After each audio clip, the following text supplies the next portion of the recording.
Welcome class 12th students. Previous video में अपन ने D block elements के बारे में पढ़ा था और ऐसे एलिमेंट्स जो ट्रांजिशन एलिमेंट्स नहीं होते हैं उनको अपन ने जाना था। और मेन जो है डी ब्लॉक एलिमेंट्स और ट्रांजिशन एलिमेंट्स के बीच में एक डिफरेंस बताया था मैंने आपको। आज अपन पढ़ेंगे general properties of D block elements. तो पहला है एटॉमिक रेडियस। एटॉमिक रेडियस जैसे कि आप जानते हैं पीरियोडिक टेबल में लेफ़्ट टू राइट जाने पे डिक्रीज़ होता है क्योंकि इफ़ेक्टिव न्यूक्लियर चार्ज बढ़ता है। इफ़ेक्टिव न्यूक्लियर चार्ज आप समझते होंगे, जो अट्रैक्शन होता है न्यूक्लियस का वो बढ़ता है। तो एटॉमिक रेडियस के लिए आपके दो फैक्टर्स बहुत ज़रूरी होते हैं डी ब्लॉक एलिमेंट्स में। पहला स्क्रीनिंग इफेक्ट, दूसरा इफ़ेक्टिव न्यूक्लियर चार्ज।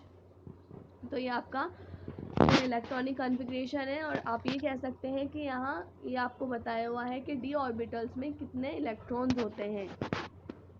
आप इसमें अपन पहले बात करें तो स्कैंडियम से लेके मैंगनीज तक आपका जो है यहाँ पर इफ़ेक्टिव न्यूक्लियर चार्ज ज़्यादा होता है क्योंकि यहाँ डी ब्लॉक एलिमेंट्स जो है उनका पुअर शील्डिंग इफेक्ट होता है।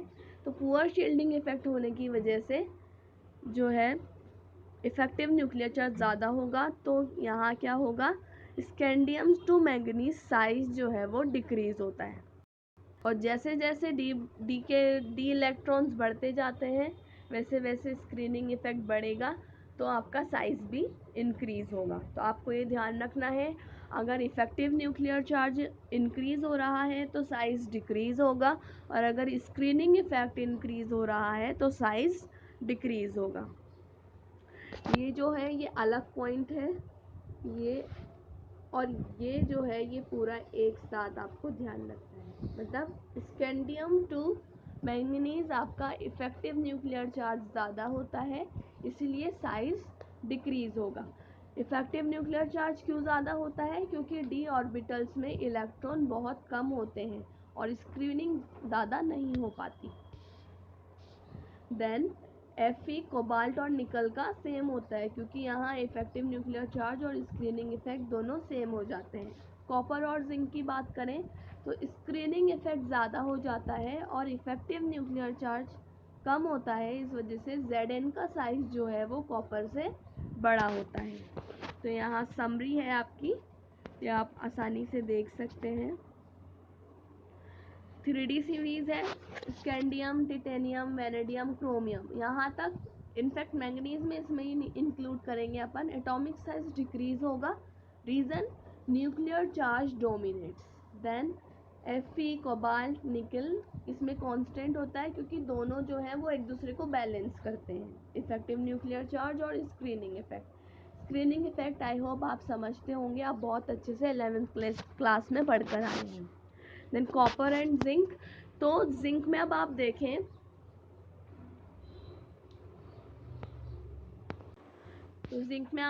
तो जो डी इलेक्ट्रॉन्स होते हैं बिल्कुल फुली फिल्ड हो जाते हैं, तो इसलिए यहाँ जो जिंक का साइज होता है वो बड़ा होता है क्योंकि जो डी ब्लॉक एलिमेंट्स होते हैं फिर वो स्क्रीन करते हैं जो इलेक्ट्रॉन्स, इस वजह से साइज इंक्रीज होता है।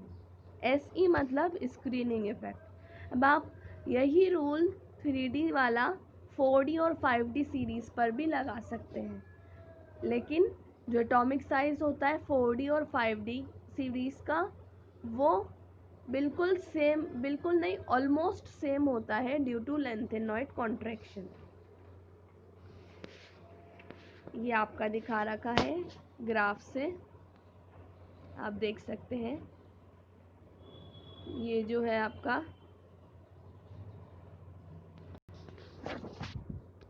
ये फर्स्ट सीरीज़ है, ये सेकंड सीरीज़ है और ये थर्ड सीरीज़ है। तो आप देख सकते हैं जो सेकंड सीरीज़ मतलब ट्रांजिशन सीरीज़, लेकिन जो पीरियड होगा वो 4D और 5D इस तरीके से कहलाएगा। तो आप यहाँ देखें तो इसको अगर अपन कहें तो ये हो जाएगा 3D, ये हो जाएगा 4D और ये हो जाएगा 5D HG वाला, लेंथ है नाम से हाफ मीम तक। तो आप ये देखें सेकेंड सीरीज़ और थर्ड सीरीज़ ट्रांजिशन सीरीज़ का इनमें ज़्यादा डिफरेंस नहीं है, लेकिन स्कैंडियम वाला जो है उसमें आपका जो अब आप यहाँ देखें तो स्कैंडियम से लेकर मैंगनीज तक आपका जो है वो डिक्रीज़ हो रहा है, फिर मैंगनीज से लेके निकल तक कांस्टेंट है लगभग, फिर आप देखेंगे तो Zn तक बिल्कुल एकदम से बढ़ गया। तो बिल्कुल यही रूल जो है बाकी आप सेकंड सीरीज़ और थर्ड सीरीज़ पर भी लगा सकते हैं। Next, ionization energy.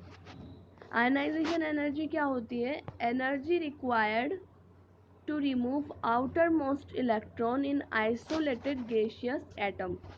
एक आइसोलेटेड गैसियस एटम से उसका इलेक्ट्रॉन निकालना आयनाइजेशन एनर्जी कहलाता है।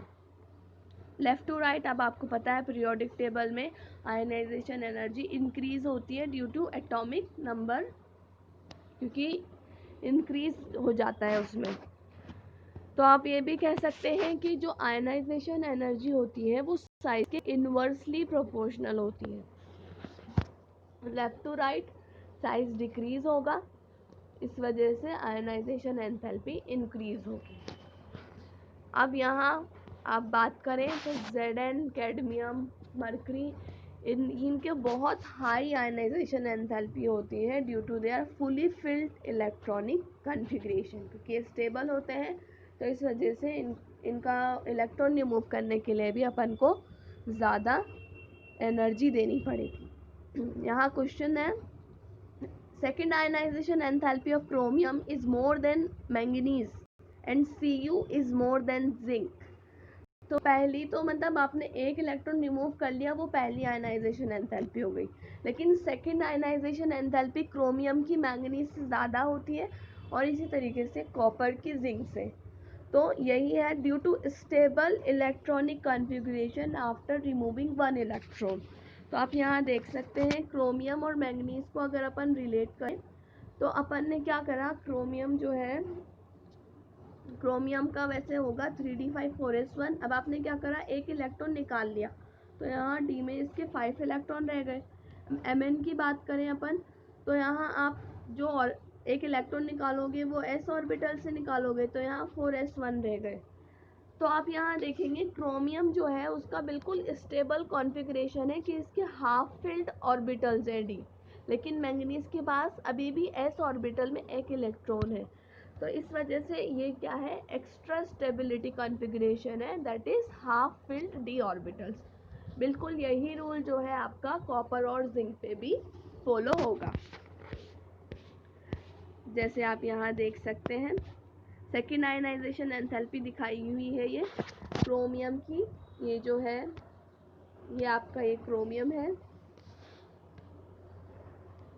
स्कैंडियम, वैनेडियम, स्कैंडियम, ये रहा क्रोमियम, और ये आपका कॉपर,